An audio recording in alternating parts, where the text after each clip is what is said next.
नमस्कार, news one India देख रहे हैं आप। मैं हूं आपके साथ अनुराग सक्सेना। किसानों के दिल्ली चलो आंदोलन का 8वां दिन आज है। कृषि कानून के खिलाफ किसानों का प्रदर्शन लगातार जारी है। केंद्र सरकार की किसानों के साथ इस वक्त बैठक चल रही है। विज्ञान भवन में 40 नेताओं के साथ ये बैठक हो रही है। संयुक्त किसान मोर्चा ने सरकार को 10 पन्नों का ड्राफ्ट सौंपा है। संयुक्त किसान मोर्चा ने एमएसपी एक्ट में 17 बिंदुओं पर असहमति जताई है। एसेंशियल कमोडिटी एक्ट में 8 बिंदुओं पर असहमति जताई है। इसके साथ ही कॉन्ट्रैक्ट फार्मिंग में 12 बिंदुओं पर असहमति जताई गई है। बैठक को लेकर भारतीय किसान यूनियन के प्रवक्ता राकेश टिकैत का भी कहना है कि हमें उम्मीद है कि आज बात बनेगी, आज कानून वापस होगा और किसान भी राज़े खुशी अपने घर वापस जाएगा।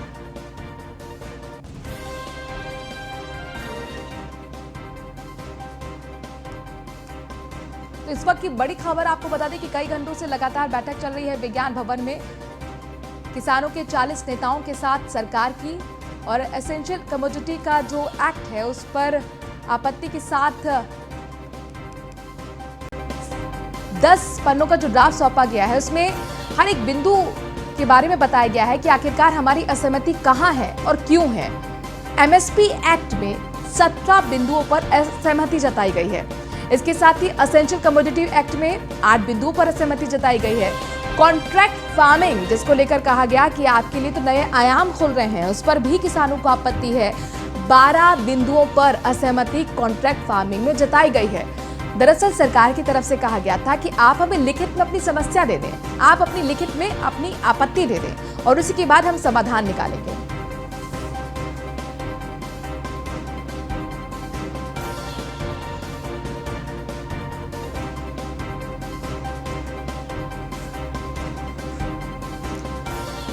और आखिरकार सवाल ये उठता है कि किसानों को सरकार पर भरोसा क्यों नहीं है और सरकार की स्ट्रैटेजी अब क्या होगी किसानों को भरोसे में लाने की, हम समझने की कोशिश करते हैं। हमारे साथ बीजेपी के नेता खुद जुड़ गए हैं, देवेंद्र जी बहुत बहुत स्वागत है आपका न्यूज वन इंडिया में।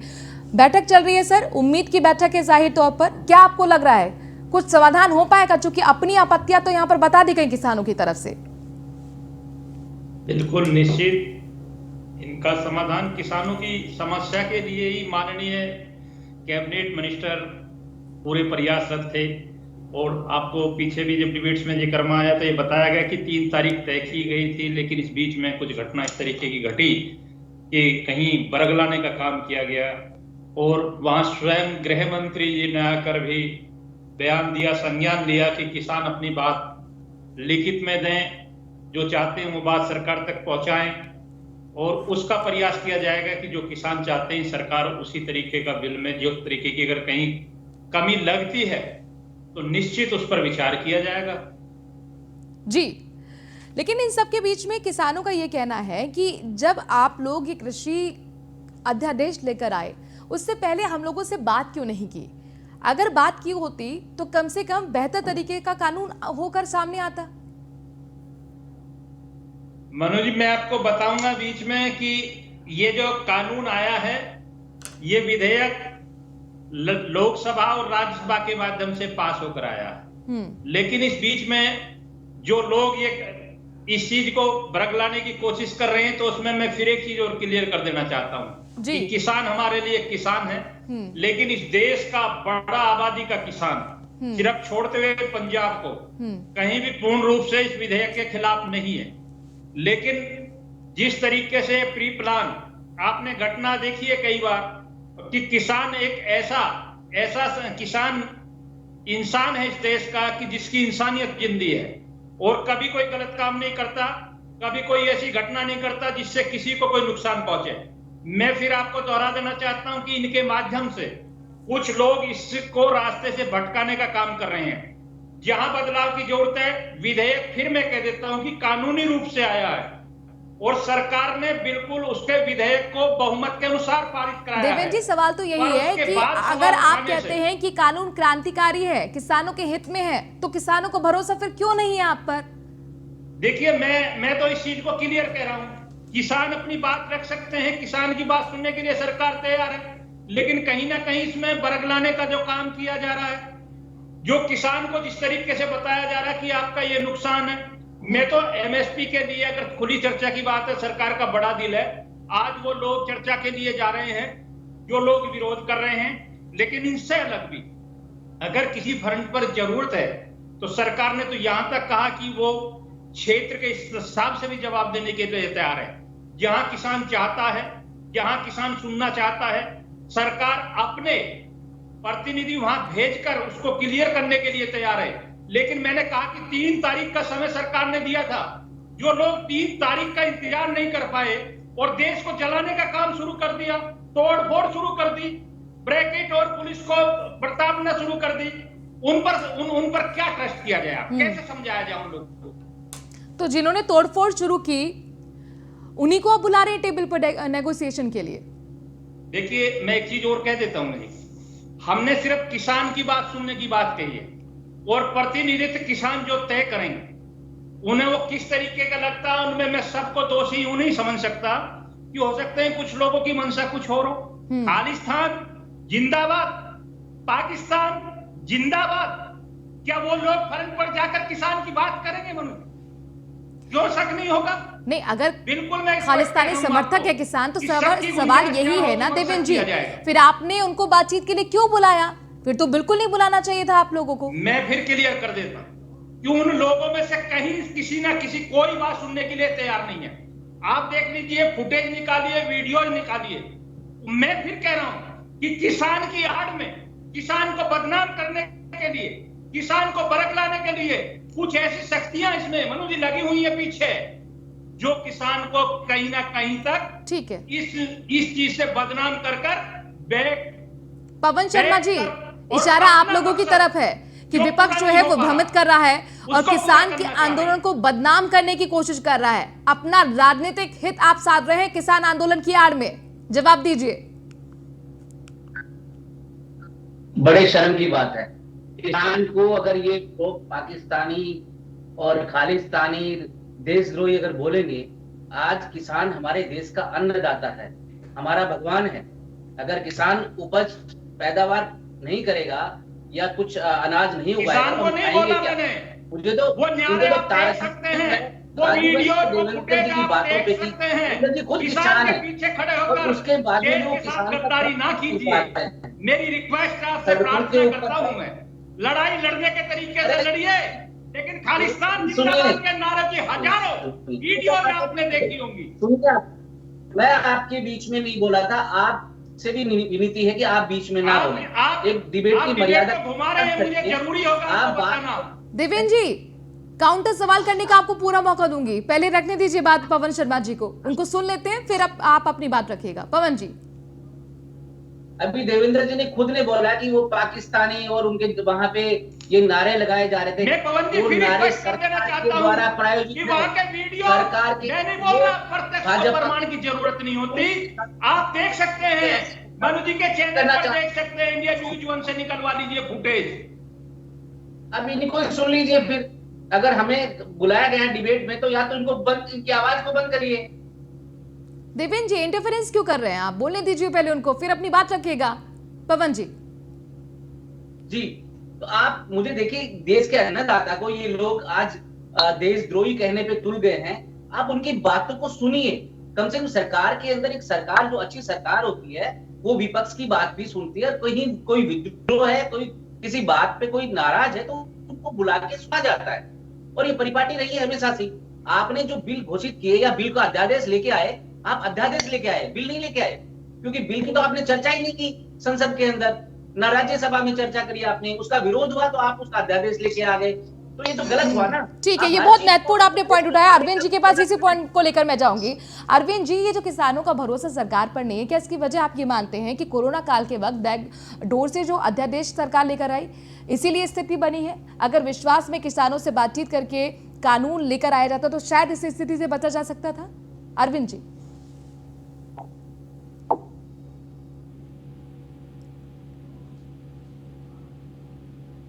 अरविंद जी, आपको आवाज मिल रही है मेरी? नहीं मैम, आपकी आवाज नहीं आ रही है। ठीक है सर, मैं ऑडियो सही कराने की कोशिश करती हूँ। लेकिन देवेंद्र जी, ये सवाल जाहिर तौर पर सभी के जहन में आ रहा है कि आप कानून लाने से पहले, जिस वर्ग के लिए कानून ला रहे हैं आप मैं मान लेती हूँ आपका कानून बहुत अच्छा है, आपका क्रांतिकारी है, जो दोगुनी आय के लिए आपने एक मकसद सोचा हुआ है, उसकी तरफ बढ़ता हुआ कदम है। लेकिन सर कहीं ना कहीं उस वर्ग को आपको विश्वास में लेना चाहिए था ना, तब भी कराते कानून। बोल रहा हूँ मैंने तो कहा आपको, मैं तो बार बार कह रहा हूँ कि लोकसभा में चर्चा हुई, राज्यसभा में चर्चा हुई और बहुमत के बाद बिल पारित हुआ। देवेंद्र जी कैसे चर्चा हुई सर? सबने देखा, निलंबित कर दिया आपने सांसदों को जिसने विरोध किया। देखिए एक गरिमा होती है, आप विरोध को भी तो नहीं सुन रहे थे ना। गरिमा को अगर कोई तोड़ेगा, संसद अगर नहीं चलने देंगे, आप संसद में विरोध को नहीं सुन रहे थे, सड़कों पर विरोध को बहुत देर में जाके आपने सुना है सर, तो ऐसे फिर में कैसे विश्वास करे किसान? ये तो फिर किसान के लिए मुश्किल हो जाती है। आप लोग लगातार इस तरीके के संकेत दे रहे हैं। मैं तो मनुराज जी मैं स्पष्ट कर रहा हूं आपको, एक चीज के लिए स्पष्ट कर रहा हूं कि लोकसभा में भी सुना, राज्यसभा में भी सुना, और मैं ये कह रहा हूं कि सड़कों पर भी सुना। किसी सरकार ने अब से पहले इतना अच्छा नहीं सुना कि किसान को दिल्ली में परमिशन चाहिए थी। अब से पहले भी किसान दिल्ली में आते थे, कई सौ किसानों को चोटें लगती थी, घायल हो जाते थे, सड़कों पर हड्डियां टूट जाती थी, लेकिन दिल्ली तक नहीं पहुंचने देते ये लोग। हमने पहले ही झटके में, हमने पहले ही बार में किसान की मंशा को समझते हुए नहीं देवेंद्र जी, आप गलत बोल रहे हैं। पहले आप लोगों ने न्योता नहीं दिया बातचीत के लिए, पहले आप लोगों ने नहीं कहा कि बुराड़ी आ जाइए। 3 दिन बाद जब ठंड में वाटर कैनन का इस्तेमाल आप लोगों ने उन पर कर दिया, जब वो चोट खा गए, तब आप कहते हैं कि बुराड़ी आ जाइए और बातचीत करिए। उस पर भी किसान को आपत्ति होती है, कहते हैं कि आप सशर्त बातचीत की अगर रखेंगे बात तो हम बात नहीं करेंगे। ठीक है, मैं जरा किसानों के बीच में जाती हूँ। वहां पर प्रिंस हमारे संवाददाता लगातार बने हुए हैं टिकरी बॉर्डर से। प्रिंस, जाहिर तौर पर हजारों की संख्या में किसान टिकरी बॉर्डर पर पिछले 8 दिनों से डटा हुआ है, वहां पे जमा हुआ है। बैठक जो चल रही है उसको लेकर जो आपत्तियां हैं अब वो दे दी गई है सरकार के सामने। सरकार के पाले में गेंद है कि सरकार अब फैसला क्या करती है, लेकिन वहां पर जो किसान है उनका रुख क्या दिख रहा है, क्या कहते हैं किसान? मैं आपको बताना चाहूंगा कि 8 दिन हो चुके हैं सभी किसानों को टिकरी बॉर्डर पे रुके हुए। महज अभी भी एक इनका आश्वासन ये है कि सरकार हमारी फैसला सुनेगी और काले कानून को रद्द करेगी। महज सरकार और किसान में संघर्ष जारी है टिकरी बॉर्डर से। तमाम चीजें हैं यहाँ पे, और यहाँ लोग किस तरीके से गुजर और बसर कर रहे हैं बीच ठंड के मौसम में, महज सरकार को भी इस पे सोचना चाहिए। 8 दिन हो चुके हैं इनको यहाँ रहते हुए। कुछ किसान बुराड़ी गए थे, जो किसानों का कहना है कि जो बुराड़ी गए हुए वो फंस चुके हैं, न तो वहां से आ सकते हैं और न ही जा सकते हैं। और तमाम सारी चीजें हैं जो बॉर्डर से दिल्ली में आने की चीजें हैं, सब्जी है, फल है, अनाज है, बहुत सारी चीजें महज वो बैन हो चुका है, यानी बंद हो चुकी है, सड़ रहे हैं, गल रहे हैं। लेकिन उनको भी सरकार को प्रभाव करना चाहिए कि उनको भी जो है ना दिल्ली में अलाउ करे और किसान का जो है बातों को सुने। जी ठीक है प्रिंस, आपके पास मैं आऊंगी। देख सकते हैं कि किसान बिल्कुल प्रिंस, मैं आपके पास आऊंगी, किसानों से भी बातचीत करके समझने की कोशिश करेंगे कि इस वक्त किसान क्या सोच रहे हैं, इस बैठक से कितनी उम्मीद वो लगा के बैठे हैं। अरविंद जी, अब आपका ऑडियो सही हो गया है? जी मेरा आपसे सवाल है, आगे की राह आप क्या देख पा रहे हैं? क्योंकि यहाँ पर किसानों ने तो कह दिया है एमएसपी एक्ट पर 17 पॉइंट्स पर हमें आपत्ति है, एसेंशियल कमोडिटी एक्ट पर 8 पॉइंट्स पर हमें आपत्ति है, कॉन्ट्रैक्ट फार्मिंग में 12 पॉइंट्स पर हमें आपत्ति है। आपको लग रहा है सरकार कन्विंस करेगी, या फिर संशोधन होगा, या फिर पूरा कानून वापस होगा, या फिर रार ऐसी ही बनी रहेगी? क्या लग रहा है आपको? देखिए, अब ये मसला उलझता रह रहा है, और क्योंकि किसानों की मांग है कि जो हमारे आपत्ति वाले बिंदु हैं सरकार इस पर अपनी स्थिति स्पष्ट करे, या जो कानून है उसको वापस ले। अब देखिए, सरकार के लिए कानून वापस लेना हमारे समझ से सरकार नहीं चाहेगी कि इस कानून को वापस ले करके जो अपनी देश भर में स्थिति कराए। दूसरी चीज, जहाँ तक आपत्ति का सवाल है, सरकार के अधिकारी बैठक में जो है वो किसानों को समझाने की कर रहे हैं, जो किसान प्रतिनिधि हैं। लेकिन मुझे लगता है कि जिस तरह से किसानों के पीछे जो आढ़तियों का एक बहुत बड़ा वर्ग है, जिसमें 48,000 रजिस्टर्ड आढ़ती पंजाब के हैं, करीब 22,000 जो हरियाणा के लगभग 70,000, उनका भी बहुत बड़ा चीज है। दूसरा चीज, इसका राजनीतिक पहलू भी है। कहीं ना कहीं जो पंजाब के अमरीदों मिले हैं, और मिलने के बाद वो जो है पूरी तरह से किसानों के बीच एक नैरेटिव फैलाने की कोशिश की है कि देखिए हम किसानों के लिए फ्रंट पर आकर इसके गृह मंत्री से बातचीत कर रहे हैं। तो इसका एक राजनीतिक पहलू भी है। और दूसरी चीज यह कि अब किसान जब 2 कदम जो किसान नेता है पीछे नहीं हटेंगे, सरकार जो है 2 कदम आगे नहीं बढ़ेगी, तब तक मुझे नहीं लगता है कि समझौता किसान से होने जा रहा है। ये मान के चलिए कि फिर जो है आगामी आने वाले दिनों में हो सकता है कि सरकार और किसान प्रतिनिधियों एक आध कमेटी बन जाए, जिसकी संभावना लगभग कमेटी की है।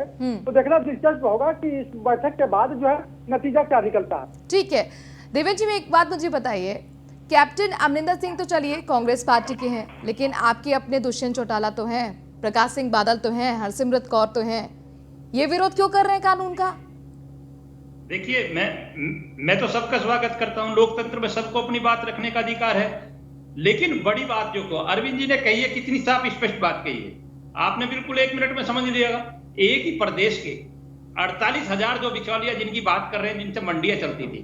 और एक चीज और क्लियर कर देता हूं मनोज जी में, कि ये 8.5% से शुरुआत करके और 12% तक का कमीशन जो इन लोगों को मिलता है, जो मोटी रकम, और पंजाब हरियाणा के साथ साथ बड़े किसान और बड़े ही बिचौलिया, आपने पश्चिमी उत्तर प्रदेश से एक छोटा दल जरूर है किसानों का, बहुत कम संख्या में वो समर्थन कर रहे हैं, लेकिन इतनी बहुसंख्यक संख्या में वहां जाने का प्रयास नहीं कर रहे, क्योंकि छोटा किसान और कमजोर किसान निश्चित इस बिल का, इस विधेयक का लाभ उठा रहा है और उसको लाभ शुरू हो चुका है। ये भी मैं स्पष्ट कर दूं, जिस एमएसपी की ये बात कर रहे हैं ना बार बार मनोज जी, वो स्पष्ट हो चुका है।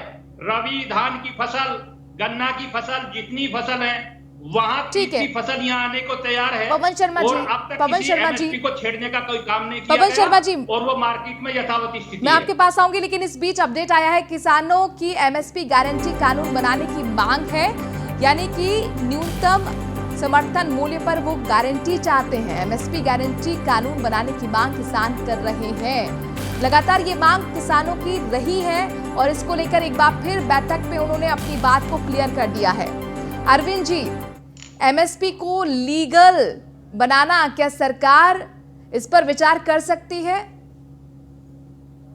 ये बड़ा मुझे कठिन लगता है, इसलिए कि देखिए, हरित क्रांति के बाद 1966-67 के बाद जो पीएमसी एक्ट बना, उसके बाद से ही जो है एमएसपी को सरकारों ने देना शुरू किया लिखकर, लेकिन उसे जो है कानूनी जमा नहीं पहनाया। देखिए, कानूनी जमा पहनाने का मतलब यह होता है कि 100% जो किसानों के उत्पाद है उसको खरीदना पड़ता। आज पूरे देश में जो है डाटा है कि 25 से लेकर के 30% ही जो है केवल किसानों के उत्पाद जो 23 फसलों के खरीदे जाते हैं। दूसरी महत्वपूर्ण चीज की, अगर सरकार खरीद भी लेती है, मान लीजिए कानून बन भी जाता है, तो सरकार के पास भंडारण क्षमता नहीं है। इतना अनाज कहाँ रखेगी? आपको याद होगा 2010 में डॉक्टर मनमोहन सिंह की सरकार थी, गोदामों में 60,000 करोड़ का अनाज जब सड़ गया तो सुप्रीम कोर्ट ने तंज कसा कि आप क्यों नहीं गरीबों में बांट रहे हैं। तो उस समय कृषि मंत्री शरद पवार जी थे, उन्होंने हाथ खड़े कर दिए कि हमारे पास बांटने का कोई सिस्टम नहीं है। तो सच्चाई तो यही कि ना तो सरकार के पास जो है भंडारण क्षमता है और न ही जो है पूरी जो है किसानों के जो उत्पाद है खरीदने की सामर्थ्य है। यह एक जो है बहुत ही पेचीदा सवाल है। और दूसरी महत्वपूर्ण चीज की, हाँ, सरकार को यह चाहिए कि मैक्सिमम जो है किसानों के जो उत्पाद है उसको खरीदे और जो है उचित मूल्य मिले। लेकिन सच्चाई यह भी है कि आप चले जाइए क्रय केंद्रों पर जहाँ खरीदारी भी हो रही है 20-30%, वहां पर भी तमाम जो है किसानों को दुश्वारियां झेलनी पड़ती है। कहा जाता है कि आपकी जो है फसल नमी है, आपका फसल नहीं लिया जाएगा। मान लीजिए, एक सवाल मैं करता हूं कि अगर 100% अगर एमएसपी के जरिए अगर खरीदारी सुनिश्चित कर दिया जाए और बाद में जो है अगर कोई वहां पे क्रय केंद्र पर कह दिया जाए कि नहीं आपकी फसल जो है सही नहीं, आप हम नहीं खरीदेंगे, तब तो वो सवाल जो है फिर जो वही आ गया कि किसानों का पूरा उत्पाद पूरा हो जाएगा। तो इसकी जिम्मेदारी क्या? नहीं, लेकिन अरविंद जी, अभी भी तो ऐसा ही होता है ना, धान के केंद्र से भी कितने किसानों को लौटा दिया जाता है कि भाई क्वालिटी ठीक नहीं है, भीग गया है। आप सही करिए, लौटा दिया जाता है, लेकिन उसके बावजूद भी थोड़ा सा कम रेट गिरा करके कोई ना कोई उसको जो ठीक है। देवेंद्र जी मुझे बताइए, आप लोग ये कहते हैं ना कि हमने तो किसानों के लिए इतना किया जितना पिछली सरकारों ने किया ही नहीं, सबसे बड़े हितैषी तो हमारी सरकार ही है, तो फिर एमएसपी को लीगल कर दीजिए, इसमें क्या दिक्कत है? आउट ऑफ बॉक्स जाकर कदम उठाने में तो मोदी सरकार माहिर रही है सर। बड़े बड़े कानून आप लेकर आ गए, धारा 370 हटा दी, सीए एनआरसी आपने लागू कर दी। देखिए, अरविंद जी ने वो विशेषज्ञ के तौर पर जितना स्पष्ट किया है, इससे अच्छा और कुछ हो नहीं सकता। मैं आपको यह भी कहना चाहूंगा कि खाली अगर यहाँ हवा बात करने से या किसान को ही कोसने से, सरकार को कोसने से अगर रास्ता निकल जाए तो हो सकता है कि मैं भी जो मुझसे बने मैं वो करूं। लेकिन नियम यह है और जो जिस तरीके से बना वो उसी तरीके से उसका पालन करके ही लाभ किया जा सकता है, सरकार का हो या किसान का हो। दूसरी बात स्पष्ट ये कर देना चाहता हूं कि पिछले 60 से 65 वर्षों तक जो किसान की दयनीय स्थिति रही है, उस दयनीय स्थिति को ठीक करने का काम माननीय प्रधानमंत्री जी ने शुरू किया है। और विपक्ष को इतनी आग लगनी शुरू होगी कि पिछले मैं 7 साल की गारंटी ले रहा हूं, 7 साल में जो मोदी सरकार ने, जब से सरकार में सेंटर में माननीय नरेंद्र मोदी जी बैठे हैं, तब से एमएसपी पर ध्यान देना भी शुरू किया गया है। धान की फसल के साथ साथ रबी गेहूं अनाज की फसल के साथ साथ अन्य फसलों को भी सरकार ने सुधार कर उसको किसान को लेने का और उसे नुकसान से बचाने का काम किया है। अरे सर, मान लिया आप लोगों ने बहुत बड़े बड़े कदम उठाए, लेकिन आप जो आंकड़ा गिरा रहे हैं उस पर भी विश्वास है, लेकिन सरकार के लिए परेशानी की बात ये किसान विश्वास आप पर नहीं कर रहे हैं, तो कैसे करें? इसके बारे में सोचिए ना। पवन जी मुझे बताइए, एमएसपी को लीगल करने की मांग यहाँ पर किसान कर रहे हैं। सर ये तो आपके हाथ में भी था, आप लोगों ने क्यों नहीं किया जब आपकी गवर्नमेंट थी?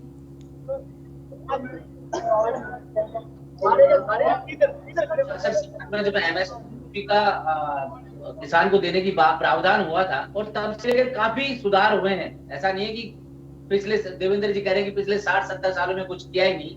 अगर कुछ किया होता तो आज हम लोग यहाँ पे बैठे ही नहीं होते। आज किसान की जो पिछले जो ये वर्तमान जो सरकार आई है, अगर आप खुद देखेंगे तो क्या सब्ज-बाग दिखा के आई थी कि आप एमएसपी का 1.5 गुना देंगे, मतलब एमएसपी के ऊपर आप 1.5 गुना प्रॉफिट देंगे। उसका क्या हुआ? आप तो रंगनाथन कमेटी की रिपोर्ट लागू करने के लिए आए थे, उसका क्या हुआ? किसान यही तो पूछ रहा है कि आप तो दिखाया सपना कुछ और था, आप दे हमें कुछ और है। ठीक है, स्वतंत्र करने की बात कर रहे थे आपको। ठीक है, ये जो दावा सरकार करती है इसको लेकर किसान क्या सोचते हैं? किसानों के बीच में खुद हमारे संवाददाता प्रिंस हैं टिकरी बॉर्डर पर, जहां पर पिछले 8 दिनों से इतनी कड़ाके की ठंड में वहीं पर किसान डटे हुए हैं। प्रिंस, जरा पूछिए वहां किसानों से कि एमएसपी पे क्या वाकई अब उनको दाम मिल पाते हैं, फसल उनकी बिक पाती है?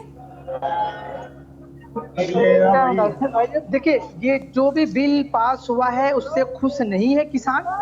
और जहां तक बात रही कि बिल का प्रस्ताव का, जब तक ये जो है कैंसिल नहीं हो जाता, किसान का बात ये है कि यहाँ से हम हटेंगे नहीं। बहुत सारी चीजें हैं और इसमें कमियां हैं जो किसान का मानना है। प्रिंस, यहाँ पर पूछिए किसानों से, सरकार दावा करती है कि हमने एमएसपी को 1.5 गुना बढ़ाया है, क्या वाकई 1.5 गुना बढ़ाकर यहाँ पर एमएसपी पर फसलों की खरीद हो रही है? पूछिए किसानों से। जी, मैं किसानों से बात करना चाहूंगा। मोदी सरकार ये कह रही है कि हमने 1.5 गुना जो है बेनिफिट बढ़ाया है, इस पर क्या कहेंगे आप? नहीं, 1.5 गुना नहीं बढ़ाया। जो सरकार लोकतंत्र को मानती है तो अभी लोकतंत्र देखो सड़कों पे है, तो फिर रद्द होने चाहिए बिल। जो मांग है, हम लोकतंत्र को मानते हैं, तो जो है सड़कों पे लोकतंत्र है, लाखों लोग हैं, कि सरकार क्यों नहीं मानती? बार बार मीटिंग कर रही है, डिसीजन क्यों नहीं लेती? जे नहीं मानना तो इन्होंने जवाब देना चाहिए है, तो अब ना जवाब देती है ना किसानों की मानती है ये सरकार। की मेन मुद्दाएं क्या है जो इतना दिन से डटे हुए हैं? 8 दिन हो चुका है, कड़ाके की ठंड है, किस तरीके से आप देखते हैं इसको? सरकार पे यकीन उठ पर खड़ा है लोगों का। जी सरकार है, अपना जरा विश्वास ही लोगों में वो गवा चुकी है, क्योंकि लोगों ने नोटबंदी देखा, प्रधानमंत्री ने 50 दिन देखे, पर 7 साल हो गए। दोबारा जीएसटी आई, फिर किया, फिर भी ना कोई भी जड़ा हो जा फायदा नहीं मिला। इस करके लोगों का सरकार से विश्वास जो उठ चुका है। 8 दिन हो चुका है, क्या लगता है आपको कि फैसला होगा? सरकार जरूर मानेगी। अब जो आंदोलन है ये पंजाब हरियाणा नहीं, अब हिंदुस्तान का हो गया और विश्व पे गए। इंग्लैंड, कनेडा, अमेरिका, उतो सारे एम्बेसियां के अगे लोग प्रदर्शन कर रहे हैं। इसके लोगों की जीत होएगी पक्की। जैसे किसानों का कहना था, आपने सुना कि पहले पंजाब और हरियाणा था, अब पूरा विश्व जो है किसान एकजुट हो चुका है और बड़े आंदोलन की तय जो घोषणा की जा सकती है। अरविंद जी, मुझे बताइए आगे क्या होने जा रहा है? क्या किसान मानेगा, सरकार मानेगी? जो कि किसान तो कह रहे हैं, आपने सुना, सरकार को मानना पड़ेगा। बिल्कुल, देखिए किसान अपने जिद पर अड़े हुए हैं। उनका कहना है कि जो कृषि कानून बनाए गए हैं उससे हम लोगों का नुकसान है, उसमें आमूलचूल परिवर्तन किया जाए। अब यह सवाल उठता है कि क्या सरकार इस दिशा में कदम आगे बढ़ाएगी? अभी आपके जो पूछ रहे थे रिपोर्टर बहुत सही बात पूछ रहे थे। देखिए पूरे देश में 9 करोड़ किसान परिवारों के 52% जो है कर्ज में है। जहां से पंजाब से हरियाणा से किसान आए हैं, आंदोलन कर रहे हैं। आजादी के 7.5 दशक बाद भी आज पंजाब में 53% और हरियाणा में 44% जो है किसान पूरी तरह से गरीब है। आज की तारीख में केवल 0.18% हेक्टेयर जो है किसानों के पास भूमि है। यानी जो किसानों के पास भूमि है उसको लगातार छीनी जा रही है और जो उसका उत्पाद है उसका उचित मूल्य भी नहीं मिल रहा है। 2001 से अब तक केवल 60 लाख हेक्टेयर किसानों की जमीन स्पेशल इकोनॉमिक जोन के नाम पर छीनी जा चुकी है जी। यानी 1 हेक्टेयर जब जमीन ली जाती है तो कम से कम 100 किसान परिवार उजड़ते हैं, उनका पुनर्वास की कोई नीति तो नहीं जाहिर है। तौर पर ये जो नाराजगी है ये सिर्फ 3 कानूनों को लेकर नहीं है। किसान भर चुके हैं ये देखते हुए कि सरकार कोई भी आई गई उसने वादे तो भरपूर किए लेकिन वादों पर अमल नहीं हुआ और हम हमेशा ठगे गए हैं। और इसीलिए किसान जो है आप देखिए किस तरीके से पूरी तैयारी के साथ डटे हुए हैं, आंदोलन की राह पर आगे बढ़ रहे हैं। शुक्रिया देवेंद्र जी हमसे जुड़ने के लिए। पवन जी आपका बहुत बहुत शुक्रिया और अरविंद जी बहुत बहुत शुक्रिया इस चर्चा में शामिल होने के लिए। किसानों की 3 घंटे से बैठक लगातार जारी है। बैठक में एमएसपी पर दोनों पक्ष अड़े हुए हैं। बड़ी खबर, दोनों पक्ष अड़े हैं, यानी सरकार भी अड़ी हुई है और किसान भी अड़े हुए हैं। सरकार कहती है एमएसपी से कोई छेड़खानी नहीं होगी, एमएसपी पर आपको फसल आप बेचते रहेंगे, एमएसपी आपको मिलती रहेगी। लेकिन किसान कहते नहीं, एमएसपी खत्म हो जाएगी, एपीएमसी व्यवस्था खत्म हो जाएगी और इसीलिए एमएसपी लीगल कर दीजिए।